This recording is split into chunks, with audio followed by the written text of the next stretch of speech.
नमस्कार, 4 बड़ी खबर में आप सभी का स्वागत है और मैं हूं आपके साथ पूजा वाधवानी। आज की पहली बड़ी खबर राजधानी भोपाल से है, जहां 24 जनवरी तक इंटरनेशनल साइंस फेस्टिवल की धूम रहने वाली है। वहीं दूसरी बड़ी खबर राजधानी रायपुर से है, जहां छत्तीसगढ़ सरकार विधानसभा चुनाव की तैयारियों में जुट गई है। तीसरी खबर राजधानी लखनऊ से है, जहां G20 वॉकथॉन को सीएम योगी ने हरी झंडी दिखाकर रवाना किया। चौथी और आखिरी बड़ी खबर राजधानी भोपाल से ही है, जहां पर भोपाल नगर निगम परिषद की बैठक शुरू होते ही हंगामे की भेंट चढ़ गई। तो आइए शुरू करते हैं 4 बड़ी खबर।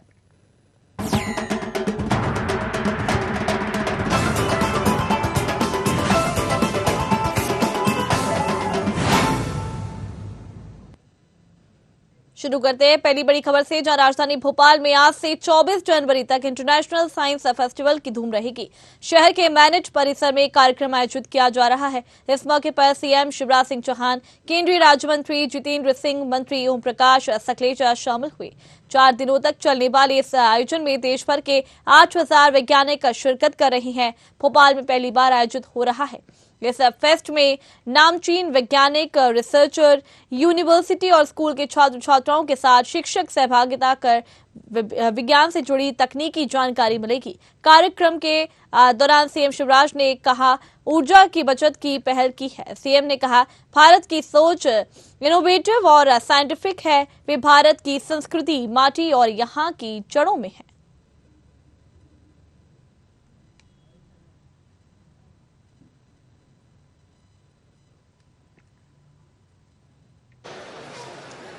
अंतरिक्ष विभाग सदा गोपनीयता में काम करता रहा। कभी कभार आप अखबार में कहीं पढ़ लेते थे कि श्री हरिकोटा नाम का कोई स्थान है जहां से कोई रॉकेट गया, आपने देखा नहीं। उन दिनों टेलीविजन होता नहीं था। किसने भेजा, कहां गया, लौट के कब आएगा, कोई मालूम नहीं। और जब मैं इस विभाग में पहली बार आया 2014 में सरकार बनने के 10 दिन के बाद, तो चेयरमैन वहां पर डॉक्टर के राधाकृष्णन हुआ करते थे। तो मुझे रात को कहने लगे, सुबह वहां पर लॉन्चिंग थी 4 बजे, कि आपको एक ऐसी जगह ले जाऊंगा जहां पर के वैज्ञानिकों भी जाना बाधी है, वो प्रोहिबिटेड एरिया। तो लगभग 12:30 बजे करीब वहां ले गए। मैंने दिखाया कि साहब यहां से सुबह उठेगा ये। तो मैंने उनसे कहा, हमारे मित्र भी हैं, अंतर्राष्ट्रीय स्तर के वैज्ञानिक हैं। मैंने कहा, Radha, I have made try to make a principle for myself to learn one new thing every day.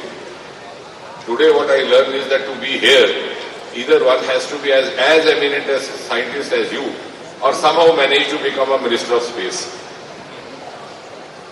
लेकिन जब गंभीरता से ये बात सामने रखी गई, तो प्रधानमंत्री जी ने बिल्कुल बिना किसी संकोच के इस गोपनीयता को समाप्त कर दिया। और आज 3 वर्ष से अंतरिक्ष विभाग में पब्लिक प्राइवेट पार्टिसिपेशन से काम किया जाता है। मुझे लगता है ताली बजाने लायक है, ताकि घर जाके याद रहे, आप बच्चों को भी समझाएं। मात्र 2 वर्षों में हमारे पास 100-120 से अधिक स्पेस स्टार्टअप्स हो गए हैं और उत्साह इस तरह का गया। आपने देखा होगा टेलीविजन में 2 IIT के बच्चों ने रॉकेट छोड़े, फिर किसी ने सैटेलाइट छोड़ा, और देश के हर राज्य से वहां पर स्टार्टअप्स आने लगे। यानी वही बात जो मैं कह रहा था कि प्रतिभा भी थी, क्षमता भी थी, लेकिन अनुकूलता नहीं थी, वो अब आई। इसी प्रकार ड्रोन को लेकर के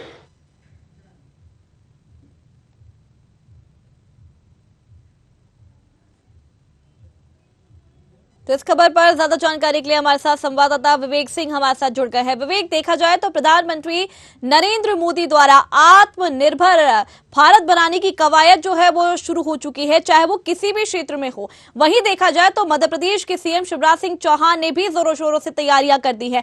पहले देखा गया कि ग्लोबल इन्वेस्टर समिट के जरिए मध्य प्रदेश को आगे बढ़ाया जा रहा है, आत्मनिर्भर बनाया जा रहा है। वहीं अब यहाँ पर इंटरनेशनल साइंस फेस्टिवल की धूम देखी जा रही है, जहां पर काफी सारे वैज्ञानिक मध्य प्रदेश पहुंचे हैं, यानी कि भोपाल पहुंचे हैं।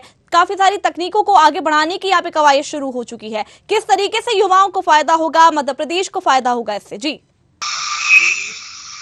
बिल्कुल, निश्चित रूप से अगर बात करें, जिस तरीके से आपने जिक्र किया है कि प्रधानमंत्री नरेंद्र मोदी ने आत्मनिर्भर भारत का मंत्र दिया है, तो कहीं ना कहीं मध्य प्रदेश के मुख्यमंत्री शिवराज सिंह चौहान ने भी आत्मनिर्भर मध्य प्रदेश का मंत्र दिया है और कहीं ना कहीं उस पर काम भी किया जा रहा है। अगर हम बात करें तो देश का 8वां अंतर्राष्ट्रीय जो साइंस महोत्सव था, उसकी शुरुआत आज मुख्यमंत्री शिवराज सिंह चौहान और केंद्रीय विज्ञान एवं प्रौद्योगिकी मंत्री जो है जितेंद्र सिंह, उन्होंने शुरुआत की। और कहीं ना कहीं इसमें अगर हम बात करें तो 8,000 से ज्यादा ऐसे शोधकर्ता और वैज्ञानिक इसमें शामिल होने पहुंचे। अगर हम बात करें तो 21 से जो इसकी शुरुआत हुई है, 24 जनवरी तक विज्ञान महोत्सव का शुभारंभ जो किया गया है 24 जनवरी तक चलने वाला है। और कहीं ना कहीं इस दौरान अगर हम बात करें तो मध्य प्रदेश के मुख्यमंत्री शिवराज सिंह चौहान और केंद्रीय प्रौद्योगिकी और विज्ञान जो मंत्री हैं जितेंद्र सिंह, उन्होंने भी विज्ञान के क्षेत्र में तमाम बातें जो शोधकर्ता थे और वैज्ञानिक थे उनके बारे में चर्चा की। अगर हम बात करें तो मुख्यमंत्री शिवराज सिंह चौहान जब संबोधित कर रहे थे तो उन्होंने कहा कि जिस तरीके से कोरोना काल में किसी ने सोचा भी नहीं था कि वैक्सीन इतनी जल्दी और वो भी स्वदेशी बनेगी, तो कहीं ना कहीं यह वैज्ञानिकों का ही कमाल है और प्रधानमंत्री नरेंद्र मोदी की दृढ़ शक्ति और इच्छा शक्ति का ही कमाल है कि इतनी जल्दी स्वदेशी वैक्सीन का निर्माण हुआ और विदेशों में भी कहीं ना कहीं भारत की वैक्सीन भेजी गई और विदेशों के लोगों की भी जान बचाने का काम भारत ने किया है। तो कहीं ना कहीं तकनीकी को लेकर भी या उपग्रहों की बात करें तो मुख्यमंत्री शिवराज सिंह चौहान ने इस बात का भी जिक्र किया कि उपग्रह पहले भी छोड़े जाते थे, लेकिन भारत के जो उपग्रह थे भाई दूसरे देशों से छोड़े जाते थे, लेकिन अब भारत ने इतनी तकनीकी जो है विकसित कर ली है कि दूसरे देशों के भी उपग्रह अब भारत से छोड़े जाने लगे हैं। इसी बात का जिक्र केंद्रीय जो मंत्री हैं प्रौद्योगिकी विज्ञान राज्य मंत्री जितेंद्र सिंह, उन्होंने भी जिक्र किया कि 2014 के पहले भी तकनीकी थी लेकिन उसका इस्तेमाल सही तरीके से नहीं होता था। अब प्राइवेट सेक्टर में भी कहीं ना कहीं इन तकनीकों का इस्तेमाल होता है। और आईआईटी के 2 छात्रों का भी उन्होंने जिक्र किया कि 2 आईआईटी के जो छात्र थे उन्होंने भी रॉकेट लॉन्च किया था और कहीं ना कहीं वैज्ञानिकों की भी उन्होंने तारीफ की है।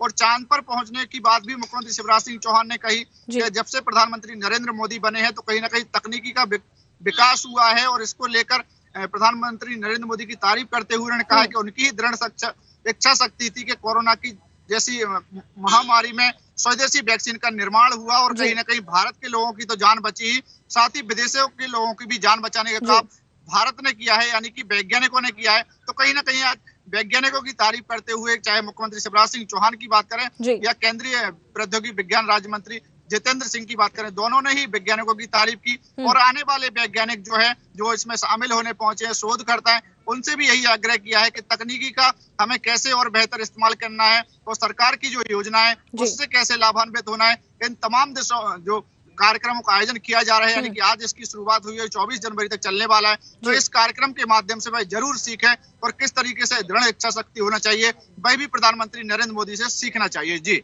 चलिए, बहुत बहुत शुक्रिया विवेक हमारे साथ जुड़ने के लिए, जानकारी देने के लिए।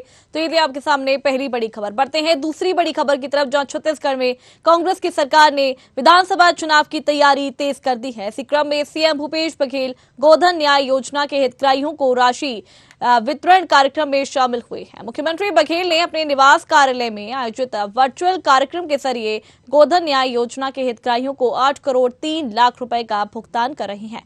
बता दें कि मुख्यमंत्री ने 1 से 15 जनवरी तक गौठानों में पशुपालक, ग्रामीणों, किसानों, भूमिहीनों से खरीदे गए गोबर के बदले 4 करोड़ 27 लाख रुपए की राशि ऑनलाइन अंतरित की थी। गौठान समितियों को 2.23 करोड़ रुपए का भुगतान किया गया था।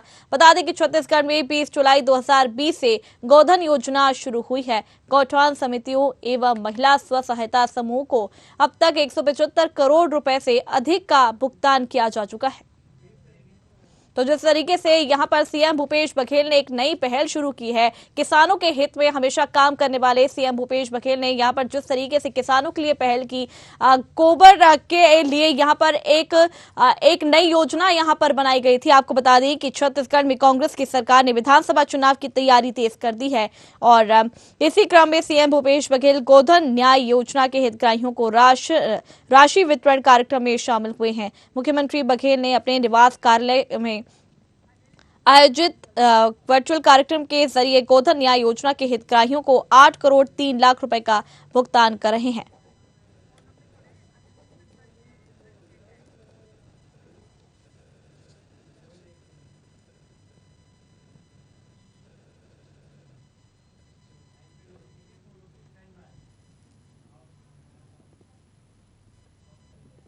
इस खबर पर ज्यादा चर्चा करने के लिए हमारे साथ छत्तीसगढ़ स्टेट हेड अनिल पुसतकर जी हमारे साथ जुड़ गए हैं। अनिल जी, देखा जाए तो विधानसभा चुनाव की तैयारियां यहां पर तेज हो गई हैं, लेकिन यहां पर देखा गया है कि जिस तरीके से सीएम भूपेश बघेल हमेशा किसानों के हित में काम करते हुए यहां पर नजर आए हैं, तो जिस तरीके से उन्होंने ये काम किया है, क्या विधानसभा चुनावों में इसका असर भी देखने को मिलेगा? जी बिल्कुल बिल्कुल। पिछली बार जो है ये धान का मुद्दा जो है और किसान का मुद्दा जी वो बहुत प्रभावशाली सिद्ध हुआ था और जी भूपेश बघेल की सत्ता में जो है उन्होंने आने का रास्ता तय किया था। जी भूपेश बघेल सरकार जो है किसानों पर शुरू से ही फोकस करते आ रही है।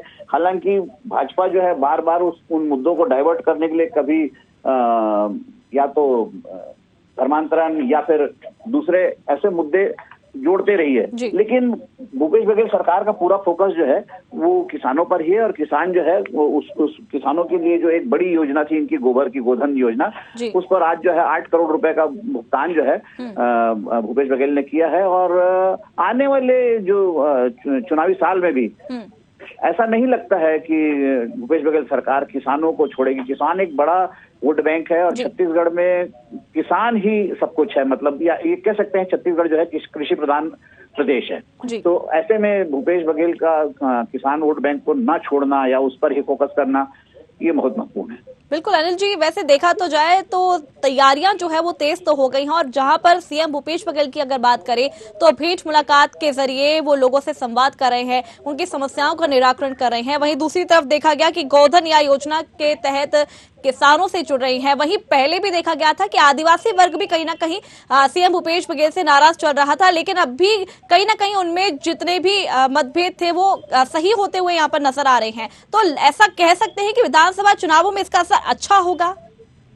देखिए ये इलेक्शन ईयर है और इलेक्शन ईयर में हर वर्ग जो है वो सरकार से अपनी नाराजगी जताता ही है, डिमांड करता ही है। पुरानी जो लंबित मांगे हैं उनके लिए बात करता है। मेडिकल कॉलेज के जो है जूनियर डॉक्टर्स हैं वो भी भूख हड़ताल पर गए, या संविदा कर्मचारी भी हड़ताल पे थे, या आरक्षण का मुद्दा लेके आदिवासी भी थे। तो ये सब चीजें जो होती रहेंगी, ये तो चुनावी साल है, लेकिन उसमें भूपेश बघेल सरकार जो है डैमेज कंट्रोल में लगी हुई है। और छत्तीसगढ़ की जो प्रभारी है शैलजा सिंह, वो भी 2 दिन से यहीं पे डेरा डाले हुए हैं। तो ये सब लगता है कि छत्तीसगढ़ में कांग्रेस जो है पूरा फोकस किए हुए है और यहाँ पर उनको सरकार में वापसी नजर आ रही है। उनकी वापसी की जो संभावना ज्यादा नजर आ रही है, इसलिए छत्तीसगढ़ में सरकार का फोकस ज्यादा है।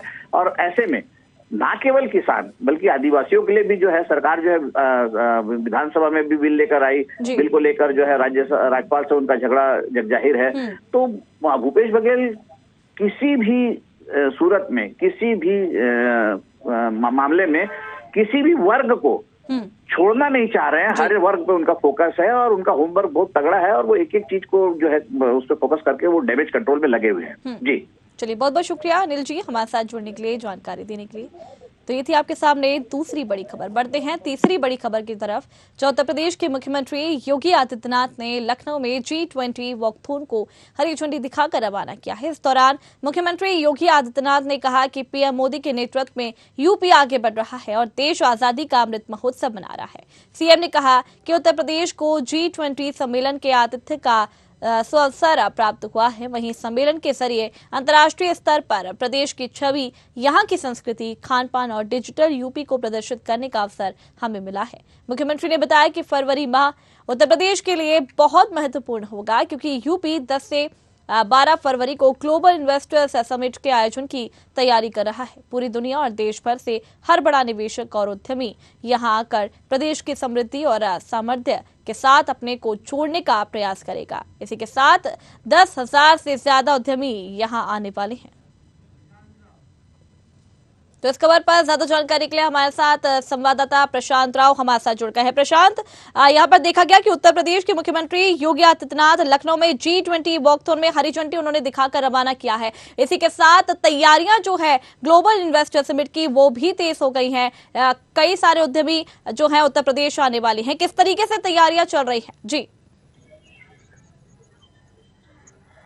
जी पूजा, देखिए मुख्यमंत्री योगी आदित्यनाथ उत्तर प्रदेश में निवेश बढ़ाने को लेकर समय समय पर बैठकें कर रहे हैं और इसके साथ जो G20 ग्लोबल इन्वेस्टमेंट समिट है उसके लिए काम कर रहे हैं। और आज मुख्यमंत्री के आवास पर 4 शहरों के लिए, आगरा, गौतम बुद्ध नगर, लखनऊ, वाराणसी के लिए उन्होंने आज ये जो वॉकथॉन का आयोजन किया था उसमें उन्होंने साफ तौर पर संदेश दिया कि उत्तर प्रदेश में प्रस्तावित 10 से और 12 फरवरी के बीच में जो G20 इन्वेस्टमेंट समिट है उसको लेकर आयोजन किया जा रहा है। और इसके क्योंकि आगरा है, लखनऊ, गौतम बुद्ध नगर और इसके साथ वाराणसी ये हब है जहां पर बड़ी जो अपॉर्चुनिटी देखी जा रही है कि किस तरीके से यहाँ पर लिया जा सकता है। अगर वाराणसी की बात करेंगे तो यहाँ पर क्योंकि ये पूर्वांचल एक्सप्रेस वे मिला है, कुशीनगर एयरपोर्ट है, इसके साथ वाराणसी एयरपोर्ट है, इसके साथ गौतम बुद्ध नगर में जेवर एयरपोर्ट बनाया जा रहा है और इसके साथ ही वहां पर फिल्म सिटी बनाई जा रही है, तो वहां भी बड़ा इन्वेस्टमेंट मिल सकता है। लखनऊ के आसपास भी तमाम जो चीजें विकसित की जा रही हैं, यहाँ पर जो फूड इंडस्ट्री है और इसके साथ ही मेडिकल इंडस्ट्री यानी फार्मा इंडस्ट्री भी स्थापित की जा सकती है, उसको लेकर मुख्यमंत्री योगी आदित्यनाथ ने महत्वपूर्ण यहाँ निर्णय लिया था और तमाम जो सुख सुविधाएं हैं वो पहले ही विकसित कर दी है और इसी के आधार पर जो इन्वेस्टर हैं उनको आकर्षित करने का काम किया जा रहा है। और मुख्यमंत्री योगी आदित्यनाथ ने आज अपने भाषण में कहा है कि 4 शहरों में 11 बैठकें होने वाली हैं और इसमें बड़ा इन्वेस्टमेंट आने वाला है। तो आने वाले समय में जो फरवरी का माह है वो उत्तर प्रदेश के लिए निश्चित तौर पर आर्थिक रूप से सशक्त करेगा और मजबूती करेगा और इससे लाखों युवाओं को रोजगार मिलेगा। और ये जो इन्वेस्टमेंट समिट होगी फरवरी में जो प्रस्तावित है, इसमें हजारों लाखों करोड़ का इन्वेस्टमेंट आने वाला है। और इससे पहले ही मुख्यमंत्री योगी आदित्यनाथ ने कभी 13 मंत्रिमंडल समूह को विदेश भेजा था और उसके साथ ही फिर जो प्रभारी मंत्री थे उन्होंने अपने अपने जनपदों में इन्वेस्टर समिट का आयोजन किया, फिर बाद में जिलों में इन्वेस्टर समिट का किया गया है और अब जोन स्तर पर यानी मंडल स्तर पर भी इन्वेस्टर समिट का आयोजन किया जा रहा है। और इस तरीके से हर मंडल की जो भौगोलिक स्थिति है और वो देखा जा रहा है कि वहाँ कैसे कैसे किन किन जो उद्योग है उनको स्थापित किया जा सकता है। जो इन्वेस्टर है लोकल स्तर पर देखा जाए तो उनको किस तरीके से और सुविधाएं दी जा सकती हैं, इस पर विशेष मुख्यमंत्री का फोकस है। और इसलिए आज जो बड़े शहर हैं आगरा, लखनऊ, गौतम बुद्ध नगर, वहां जो अपॉर्चुनिटी देखी जा रही थी मुख्यमंत्री योगी आदित्यनाथ की तरफ से उनको पहले ही पूरा किया जा चुका है। और अब इन्वेस्टर को लुभाने को लेकर उन्हें ये बताया जा रहा है कि सरकार में इन कामों को पूरा किया गया है, उन्हें जो जमीन चाहिए वो दी जाएगी, बिजली है, सड़क है, एयरपोर्ट है, वो सब चीजें सुविधाएं मिलेंगी। और इसके साथ ही खासतौर से सुरक्षा और संवर्धन ये सरकार दे रही है, ये सबसे बड़ा मुद्दा है और इसी को लेकर जो इन्वेस्टर हैं वो आकर्षित हो रहे हैं। मुख्यमंत्री योगी आदित्यनाथ चाहते हैं कि उत्तर प्रदेश में सबसे ज्यादा इन्वेस्टमेंट हो और ज्यादा से ज्यादा लोगों को रोजगार मिले। फिर 2024 से पहले ये इन्वेस्टर समिट रखी जा रही है और उससे पहले निकाय चुनाव भी है। तो जो विपक्ष लगातार मुख्यमंत्री योगी आदित्यनाथ यानी बीजेपी सरकार के ऊपर हमला बोलती है कि रोजगार नहीं है, बेरोजगारी है, महंगाई है, उस जो विरोधाभास है उसको तोड़ना चाह रही है। यानी विपक्ष के पास जो महंगाई का मुद्दा है और इसके साथ बेरोजगारी का मुद्दा है वो खत्म हो जाएगा अगर ये जो इन्वेस्टर समिट है सफल होती है और जिस तरीके से लक्ष्य बनाया गया है वो अगर 7 लाख करोड़ का पूरा हो जाता है तो ये मुख्यमंत्री योगी आदित्यनाथ के कार्यकाल में एक बड़ा इतिहास होगा। और इसी को लेकर काम किया जा रहा है अभी और शहरों में, जैसे जैसे फरवरी आएगी, अभी 4 शहरों में हुआ है। इसके साथ ही मुख्यमंत्री योगी आदित्यनाथ और शहरों के लिए भी ये वॉक ऑन रैली को यानी कि हरी झंडी दिखाने का काम करेंगे।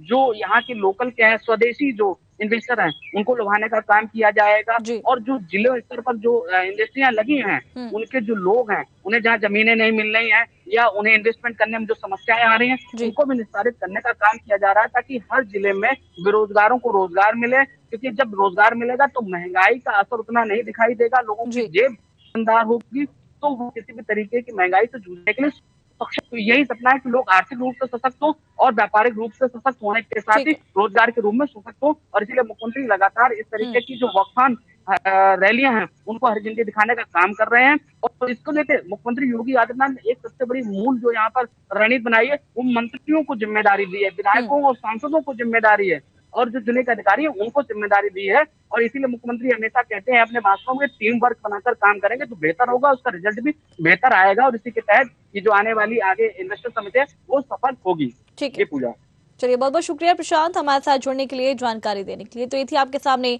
तीसरी बड़ी खबर। बढ़ते हैं चौथी और आखिरी बड़ी खबर की तरफ, जहां भोपाल नगर निगम परिषद की बैठक शुरू होते ही हंगामे की भीड़ चढ़ गई है। विंड एनर्जी के मामले को लेकर बैठक शुरू होने से पहले ही महापौर ने अपनी बात रखी तो कांग्रेस पार्षदों ने इसका विरोध शुरू कर दिया। इस मामले को एजेंडे से हटाते हुए नवीनीकरण ऊर्जा के अधिकारियों की एक टीम बनाकर इसमें जानकारी हासिल करने की बात कही गई। नगर निगम मुख्यालय के बाहर दैनिक वेतन भोगियों में अपनी मांगों को लेकर जमकर नारेबाजी की। महापौर ने नीमच में लगाने जाने वाले सोलार और विंड एनर्जी प्रोजेक्ट पर अपनी बात रखी और कहा लोन लेने के बावजूद निगम फायदे में रहेगा, यह शहर हित का प्रस्ताव है। उन्होंने निगम कमिश्नर से कहा है कि प्रोजेक्ट में नवकरणीय ऊर्जा विभाग के एक्सपर्ट की टीम लेने की बात कही है। वहीं महापौर ने एजेंडे के बारे में भी बताया। इस बीच विपक्ष ने हंगामा शुरू कर दिया। मीटिंग में अतिक्रमण अधिकारी कमर शाकिब को हटाने के मुद्दे पर विपक्ष ने जमकर हंगामा किया। की जाएगी। मेरा निगम से यह भी आग्रह है, एक और मैं चीज बताना चाहती हूँ माननीय अध्यक्ष महोदय, यदि हम ये देखते हैं सोलर प्लांट का, तो सोलर प्लांट की जो हम बचत करेंगे उससे जो निगम को बचत होगी प्रति माह 30 करोड़ और प्रति वर्ष हमारी जो दरें हैं, हमने इसको भी बैंक से लोन के रूप में भी लिया है, उसका भी ये प्रस्तावित है। आकर इनको मैं पूरा वाचन कर दूं और वाचन करती हूँ जी। इसकी जो यूनिट बढ़ेगी वो 3.6 करोड़ यूनिट और सोलर की जो यूनिट बढ़ेगी वो 3.67 करोड़ यूनिट बढ़ेगी। प्रति वर्ष की दरें, यूनिट की दरें, यूनिट 8 प्रति मेगावाट लोन लेने की राशि प्रति यूनिट। हम जो लोन लेंगे उस लोन की राशि से हमें 37,037 प्रति यूनिट और 0737 प्रति यूनिट, कुल दरें 5.18 प्रति यूनिट है। 4.41 प्रति यूनिट प्रस्तावित परियोजना के होने वाले हुए 18.64। इस खबर पर ज्यादा जानकारी के लिए हमारे साथ संवाददाता कृष्णा शर्मा हमारे साथ जुड़ गए हैं। कृष्णा, पहले भी देखा गया है कि अगर कोई भी बैठक होती है या कोई भी सत्र होता है, उसमें चर्चा जो है वो बहुत ही ज्यादा महत्वपूर्ण होती है, जो साफ तौर पर चर्चा ही होना चाहिए। लेकिन देखा गया है कि चर्चा होने से ही पहले कोई भी सत्र हो या कोई भी बैठक हो, पहले ही हंगामे की भेंट चढ़ जाता है। आज भी ऐसा हुआ, किस वजह से ये हंगामे की भेंट चढ़ी है ये बैठक? देखिए, सबसे बड़ा सवाल नगर निगम की बैठक में नरेला विधानसभा में 58 करोड़ के विकास कार्यों का जो मुद्दा रहा वो गरमाया रहा, क्योंकि भोपाल में 6 विधानसभाएं हैं और 6 विधानसभाओं में नरेला विधानसभा में 58 करोड़ रुपए का विकास कार्य के लिए जो पैकेज दिया गया है उस पर विपक्ष का हंगामा हुआ। वहीं जब बैठक शुरू हुई, बैठक के पहले ही एक विंड का प्रोजेक्ट था, सोलर ऊर्जा का प्रोजेक्ट था, उस पर भी हंगामा हुआ कि ये महंगा प्रोजेक्ट है, इससे नगर निगम को कोई आय होने वाली नहीं है और इसे फिर से देखा जाए और इसकी पड़ताल की जाए कि इससे कितनी आय होगी, नगर निगम को कितना फायदा होगा। तो इन सब मुद्दों को लेकर विपक्ष हंगामेदार रहा, हंगामा करता रहा। वहीं विपक्ष के साथ कुछ बीजेपी के पार्षद दलों ने भी विपक्ष का साथ दिया, क्योंकि प्रधानमंत्री आवास योजना में जो गड़बड़ियां हैं वो कहीं ना कहीं जांच की मांग कर रहे थे कि प्रधानमंत्री आवास उन लोगों को आवंटित किया गया है जो इसके हकदार नहीं है। इसलिए इस मुद्दे पर लगातार बहस हुई। हालांकि महापौर ने तर्क दिया कि चूंकि वो नरेला विधानसभा से आती हैं और पहले भी वहाँ विकास कार्य होते रहे हैं और उनका कोई वो नहीं था, पहले ही इसके लिए फंड जारी हो चुका था सरकार की ओर से। तो आज कई मुद्दों पर बहस हुई और कई मुद्दों पर कांग्रेस के जो पार्षद थे वो असांधी तक, जो नगर निगम के अध्यक्ष थे वहाँ असांधी तक पहुंचकर हंगामा किए और कई जैसे अतिक्रमण अधिकारी है कमर साकिब, उसको हटाने की मांग की। तो विपक्ष लगातार हंगामा करता रहा कि जब पहले उनकी मांग सुनी जाए, इसके बाद फिर चर्चा की जाए। चलिए, बहुत बहुत शुक्रिया कृष्णा हमारे साथ जुड़ने के लिए, जानकारी देने के लिए। तो ये थी आपके सामने चौथी और आखिरी बड़ी खबर। तो ये थी आपके सामने 4 बड़ी खबर। अगली बार फिर मिलेंगे 4 नई बड़ी खबरों के साथ, तब तक के लिए देखते रहिए न्यूज़ 8। नमस्कार।